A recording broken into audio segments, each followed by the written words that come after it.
Hello guys, welcome back to Bong's kitchen. আমি আবারও চলে এসেছি একটা নতুন ভিডিও নিয়ে। আজকে বানাবো মিনি চিকেন পকোড়া। ঠিক আছে, এটা কিন্তু পুরোপুরি আমি বানিয়েছি, আমি কাউকে দেখে বানাচ্ছি না। আমি এটা খেয়েছিলাম একটা বিয়ে বাড়িতে, আমার খেতে ভালো লেগেছিলো, তাই ভাবলাম আবার ট্রাই করে দেখা যাক।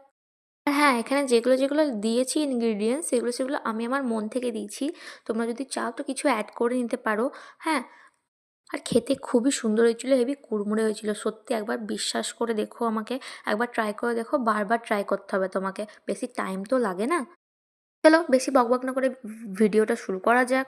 মানে মেইন যেটা রেসিপিটা শেয়ার করা, সেটা শেয়ার করা যাক। দেখে তো নিলে আমি মাংসটা কীভাবে কেটেছি।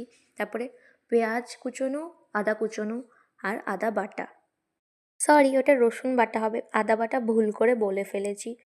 1 চামচ হলুদ, 1 চামচ কাশ্মীরি লঙ্কার গুঁড়ো, আর পরিমাণ মতন লবণ। আর হ্যাঁ, এখানে লঙ্কা কুচুনো দিতে আমি ভুলে গেছিলাম। একটা ডিম দিয়ে ভালোভাবে মিক্স করে নিয়েছি। এখানে আমার কাছে গোলমরিচ আর লেবু ছিল না বলে আমি দিইনি, তোমাদের কাছে থাকলে পারে তোমরা দিতে পারো। দেখা অল্প অল্প করে কর্নফ্লাওয়ার দিয়ে সেটাকে ভালোভাবে মেখে নিয়ে 1 মিনিট বলছি 1 ঘন্টা রেস্ট দিয়েছিলাম। খুবই ভুলভাল বকছি, অনেকদিন পর ভিডিও করছি তো সেই জন্য অভ্যেসটা ছুটে গেছে। আমি আগে থেকে কড়াইয়ের মধ্যে তেল গরম হতে দিয়ে দিয়েছিলাম। তারপরে হালকা তেল গরম হয়েছে, তখন আমি একটা একটা করে পকোড়াগুলো ছেড়ে দিয়েছিলাম। দেখে ভালোভাবে ভেজে নিয়েছি গোল্ডেন ব্রাউন হওয়া পর্যন্ত, তারপরে তুলে নিয়েছি। তোমরা চাইলে পরে শুধুও খেতে পারো, কিন্তু আমি এখানে চাট মশলা দিয়ে দিয়েছিলাম। সত্যি খেতে হেভি হয়েছিল, একবার ট্রাই করে দেখতে পারো। বেশি টাইম লাগে না, সবারই পছন্দ হবে। আজকের জন্য এটুকুই, দেখাবে নেক্সট ভিডিওতে। টাটা।